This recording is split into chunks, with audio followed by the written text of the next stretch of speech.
أهلا بكم أعزائي الطلبة إلى درس جديد من دروس العلوم الحياتية للصف التاسع. في هذا الدرس سنتناول الجهاز البولي ونتعرف دوره في تخليص الجسم من الفضلات الزائدة، سواء كانت الماء أو الفضلات النيتروجينية والفضلات غير العضوية. مما يتكون الجهاز البولي. لاحظ أن الجهاز البولي يوجد في الناحية الظهرية للتجويف البطني خلف الأمعاء، ويتكون بشكل رئيس من الكليتين والحالبين والمثانة ومجرى البول. إذا نظرنا إلى الكلية سنجد أن الكليتين تختلفان في المستوى الذي تقعان فيه، إذ أن الكلية اليسرى توجد في مستوى أعلى من الكلية اليمنى. لماذا؟ لأن الكبد في الناحية اليمنى يؤثر قليلا على الكلية اليمنى، فتنزل في مستواها قليلا عن الكلية اليسرى. ما دور الكلية؟ الكلية مسؤولة عن تخليص الجسم من الفضلات الزائدة، وبعد أن يتكون بداخلها البول سينتقل عبر الحالبان إلى المثانة ليتخزن فيها. المثانة هي عبارة عن كيس عضلي مرن يتجمع فيه البول قبل أن ينتقل إلى مجرى البول، ومن ثم إلى الفتحة البولية ليطرح خارج الجسم. ما هي مكونات الكلية؟ تتركب الكلية من 3 مناطق رئيسية، هي القشرة والنخاع وحوض الكلية، ويحيط بها من الخارج كيس يسمى محفظة. بعد أن تعرفنا على تركيب الكلية، ما هي الوحدات العاملة داخل كل كلية؟ تسمى الوحدات العاملة بالنفرونات، وكل نفرون له أجزاء خاصة به. لنبدأ حسب الشكل المجاور. انظر إلى الجزء الأول. عندما يصل الدم إلى الوحدة الأنبوبية الكلوية المكونة للكلية، والتي يتجاوز عددها 1,000,000 وحدة في كل كلية، إنها بمستوى يوازي مستوى الخلية، لأنها من أصغر الجزيئيات الموجودة داخل الكلية. عندما يصل الدم إلى الوحدة الأنبوبية الكلوية، يبدأ بالتفرع إلى شبكة من الشعيرات الدموية، والتي تسمى بالكبة. شبكة الشعيرات الدموية ذات النفاذية العالية، ثم تفتح إلى تجويف آخر يسمى بمحفظة بومان. انظر إلى الشكل. محفظة بومان تتصل بتراكيب أنبوبية الشكل، تبدأ من أنبوب ملتوية قريبة، التواء هنلي، أنبوبة ملتوية بعيدة، وقناة جامعة. إذا ما أجزاء الوحدة الأنبوبية الكلوية؟ لنلاحظ الكبة، محفظة بومان، أنبوب ملتوي قريب، التواء هنلي، وأنبوبة ملتوية بعيدة، وأخيرا قناة جامعة. لنأخذ سؤال آخر. ماذا تسمى شبكة الشعيرات الدموية داخل محفظة بومان؟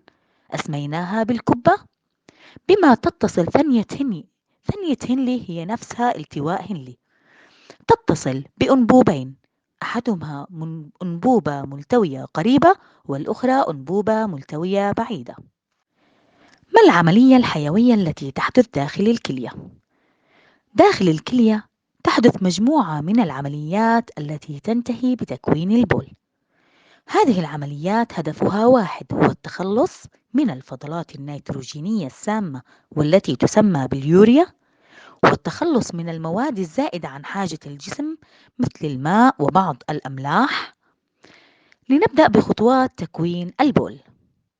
عملية تكوين البول تنتهي ب3 خطوات، هي: أولاً الارتشاح، ثانياً إعادة الامتصاص، ثالثاً الإفراز الأنبوبي.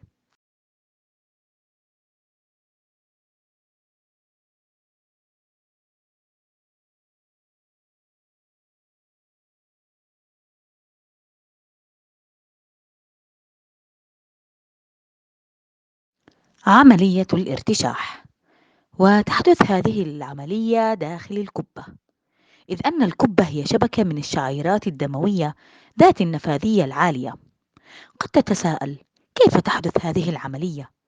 عندما يصل الدم عبر الشريان أو الشريان الكلوي إلى الكبة، يواجه ضغطا دمويا عاليا، فيبدأ بانتقال جزء من مكوناته نحو محفظة بومان. بمعنى الكبة هي شعيرات دموية منفذة، يبدأ الماء والجزيئات الصغيرة البسيطة التركيب مثل الجلوكوز والأحماض الأمينية والأملاح بالانتقال نحو محفظة بومان. ماذا تسمى هذه المواد؟ هذه المواد تسمى بالراشح. ما مصير هذا السائل الراشح؟ ينتقل إلى محفظة بومان ومنها إلى الأنبوبة الملتوية القريبة والتواء هنلي والأنبوبة الملتوية البعيدة وأخيرا بالقناة الجامعة. ولكن السؤال الآن، هل هذه المواد جميعها يتخلص منها الجسم على شكل بول؟ الجواب لا، لأن هذه المواد جزء منها بسيط ومهم للجسم، وهي مواد لا يستطيع الجسم عن الاستغناء عنها، خاصة أنها مواد مفيدة. ولكن بعض المواد التي رشحت مثل الفضلات النيتروجينية لابد أن يتخلص منها الجسم. إذا ما مصير المواد المهمة الموجودة الآن؟ الماء لا يمكن الاستغناء عنه، الأملاح مهمة للجسم، الجلوكوز أيضا مهم، الأحماض الأمينية مهمة أيضا. إذا لا يمكن أن يستغني الجسم عن جميع هذه المواد، لذلك لابد أن يقوم بإرجاع جزء كبير منها إلى الدم. قد تتساءلون أين الدم في الموضوع؟ لاحظ عندما دخل الدم إلى الكبة لتحدث عملية الارتشاح، جزء من المواد لم ترشح وبقيت في الدم وغادرت مع الوعاء الدموي. قد لا يظهر لك الوعاء الدموي واضح، لكن أتمنى وأطلب منكم جميعا أن تقوموا بإرسال خط واضح من الكبة كوعاء دموي صادر ليلتف حول أجزاء الوحدة الأنبوبية الكلوية. الآن هذا الوعاء الدموي على اتصال مباشر مع أجزاء الوحدة الأنبوبية الكلوية، فعندما تحدث عملية الثانية من خطوات تكوين البول والتي تسمى بإعادة الامتصاص، وهي إرجاع جزء كبير من هذه المواد المهمة من الأنبوبة الملتوية القريبة والتواء هنلي والأنبوبة الملتوية البعيدة والقناة الجامعة، تبدأ المواد بمغادرة السائل الراشح لتنتقل منه إلى الدم. لاحظ كم هي مهمة هذه المواد، لا يمكن للجسم أن يستغني عنها، فنعيد جزء كبير منها إلى الدم. لنتساءل الآن، ما هي الخطوات التي حدثت حتى هذه اللحظة؟ أول خطوة في عملية تكوين البول هي الارتشاح وحدثت في الكبة. ثانيا عملية إعادة الامتصاص حدثت في كل من الأنبوبة الملتوية القريبة والتواء هنلي والأنبوبة الملتوية البعيدة وأخيرا بالقناة الجامعة.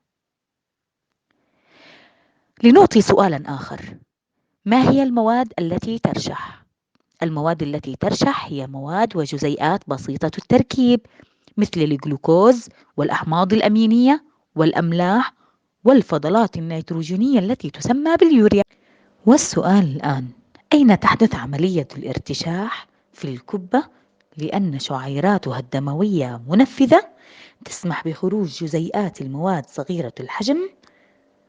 ثانيا، أين تحدث عملية إعادة الامتصاص؟ في الأنبوب الملتوية القريبة والتواء هنلي والأنبوب الملتوية البعيدة والقناة الجامعة. وأخيرا العملية الأخيرة في تكوين البول وهي الإفراز الأنبوبي. جزيئات بعض المواد كبيرة الحجم الضارة مثل أيض العقاقير لا تستطيع الارتشاح من الكبة، وهذه المواد ذات الجزيئات كبيرة الحجم لابد أن يتخلص منها الجسم مع البول، فتخرج من الوعاء الدموي الذي يغادر الكبة لتنتقل إلى الأنبوبة الملتوية القريبة والأنبوبة الملتوية البعيدة والقناة الجامعة لتضاف إلى السائل الآن الذي سيصبح بول في القناة الجامعة.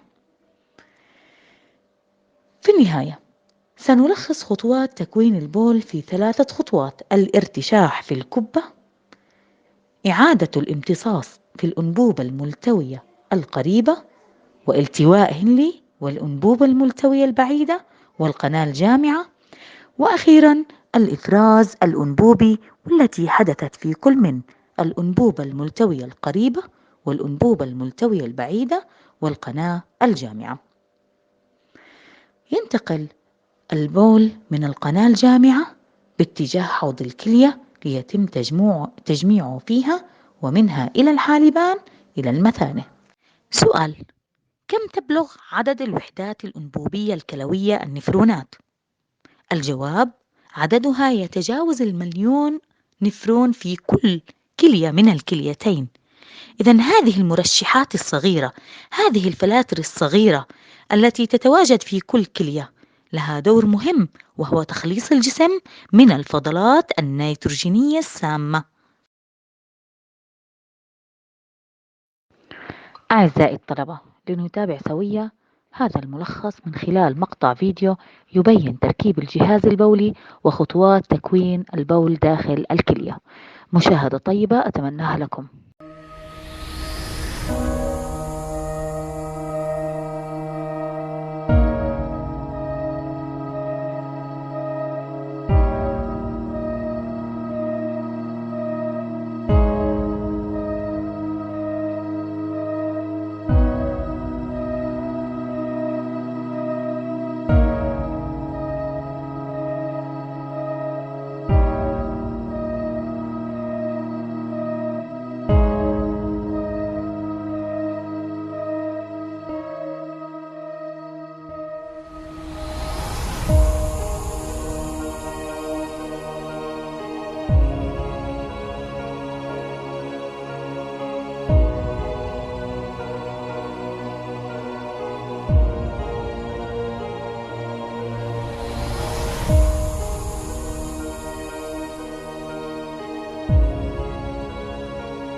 من الأمراض التي قد تصيب الجهاز البولي الفشل الكلوي وحدوث بعض مشاكل في الكليتين مثل الترسبات وحصى الكلية.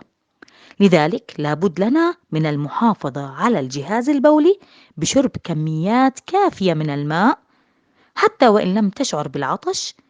أيضا المحافظة على النظافة بعدم تناول الأغذية التي قد تحتوي على مسببات للأمراض، لأنها بدورها ستنتقل أيضا إلى الجهاز البولي.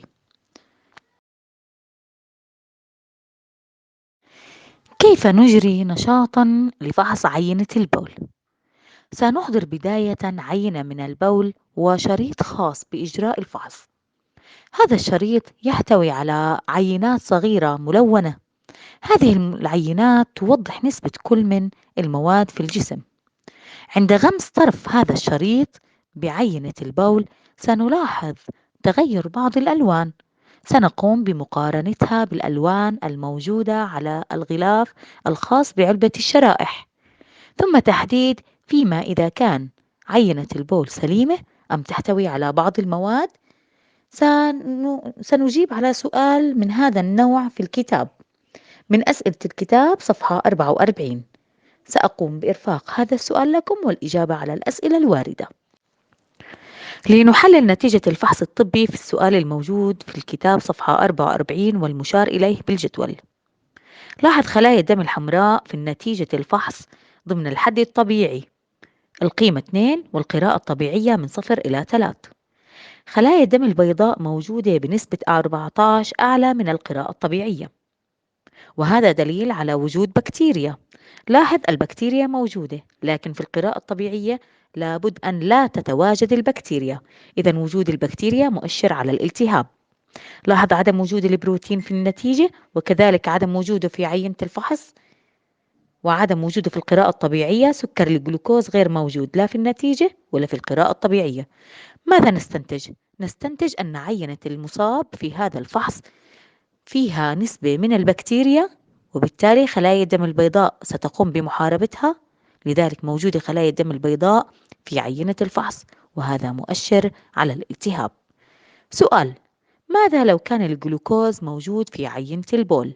هذا مؤشر على وجود نسبة عالية من الجلوكوز في الدم، ونسبة طرحت عن طريق الارتشاح من الكلية. ماذا لو تواجد البروتين؟ هذا مؤشر خطر، دليل على أن البروتين ذو الحجم الكبير ارتشح، وهذا مؤشر آخر على وجود خلل في الكبة.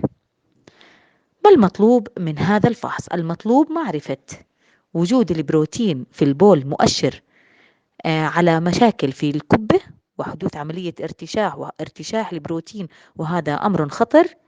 في حال وجدت بكتيريا هذا مؤشر على الالتهاب.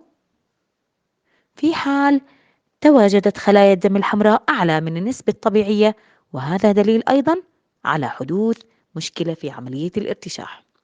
إلى هنا ينتهي هذا الفصل الذي تحدث عن الجهاز الإخراجي. معلمتكم المحبة سهى المصري.